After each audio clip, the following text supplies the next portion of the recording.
ಇನ್ನೊಂದು 10 ವರ್ಷ ಬಿಟ್ಟರೆ ಕಾಲ ಹೇಗೆ ಬರ್ತದೆ ಅಂತಂದ್ರೆ, ಇವತ್ತು ರೈತರಿಗೆ ಕಣ್ಣೇ ಸಿಗ್ತಾ ಇಲ್ಲ, ಕಣ್ಣೇ ಸಿಗ್ತಾ ಇಲ್ಲ, ಕಣ್ಣೇ ಸಿಗ್ತಾ ಇಲ್ಲ ಅಂತ ನೀವು ಹೇಳಕತ್ತೀರಿ. ಇನ್ನೊಂದು 10 ವರ್ಷ ಹೋಗ್ಬಿಟ್ರೆ ಭಾರತದಲ್ಲಿ 1 ಎಕರೆ ಇದ್ದವ ಶ್ರೀಮಂತ ಇರ್ತಾನೆ, ಹೊರತಾಗಿ ಗೋರ್ಮೆಂಟ್ ನೌಕರಿ ಇದ್ದವರಲ್ಲ. ಅಷ್ಟು ಈ ರೈತರಿಗೆ ಕಿಮ್ಮತ್ತು ಬರ್ತದೆ. ನೀವು ತಿಳ್ಕೊಂಡ್ರಿ ರೈತ ಅಂದ್ರೆ ಏನ ಏನ ಏನ ರೈತ ಇಲ್ಲ ಅಂದ್ರೆ ಮಣ್ಣು ತನಬೇಕಾಕತ್ ನಾವೆಲ್ಲ ಅವಾ. ಈ ದೇಶದೊಳಗ, ಈ ರಾಜ್ಯದೊಳಗ, ಹಳ್ಳಿ ಒಳಗ, ತಾಲೂಕಿನೊಳಗ ನಾ ಹೇಳ್ತಾ ಇರ್ತೇನೆ, ನಿಮ್ಮ ಗ್ರಾಮದೊಳಗ ಗ್ರಾಮ ಪಂಚಾಯಿತಿ ಅಧ್ಯಕ್ಷ ಇಲ್ಲ ಅಂದ್ರೆ ಗ್ರಾಮ ನಡೀತದೆ. ನಿಮ್ಮ ತಾಲೂಕಿನೊಳಗ ಕ್ಷೇತ್ರದ ಶಾಸಕರಿಲ್ಲ ಅಂದ್ರೂ ತಾಲೂಕು ನಡೀತದೆ. ರಾಜ್ಯದೊಳಗ ಮುಖ್ಯಮಂತ್ರಿ ಇಲ್ಲದೆ ಇದ್ರೂ ಸಹಿತ ಈ ರಾಜ್ಯ ನಡೀತದೆ.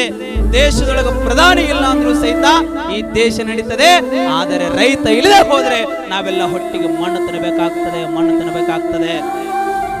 ರೈತನನ್ನ ನಾವು ರೈತರು ಹೇಳಿದ ಹಾಗೆ ನಿಮ್ಮ ಮಕ್ಕಳನ್ನ ಇಂಜಿನಿಯರಿಂಗು, ಡಾಕ್ಟರು, ನೀನು ಅವರನ್ನ ಪೊಲೀಸರನ್ನ ಏನೇನೋ ಮಾಡ್ತಿರಲ್ಲ, ಮಾಡ್ರಿ, ನಾ ಬೇಡ ಅನ್ನೋದಲ್ಲ. ಅದಕ್ಕಿಂತ ಮುನ್ನ ಹೊಲದೊಳಗೆ ಹೋಗಿ ಒಂದು ತಾಸು ಕೆಲಸ ಮಾಡಿಸಿ ತೋರಿಸಿ ಬದುಕು ಅನ್ನುವಂಥದ್ದು ಮಕ್ಕಳಿಗೆ ಅರ್ಥ ಆಗ್ತದೆ.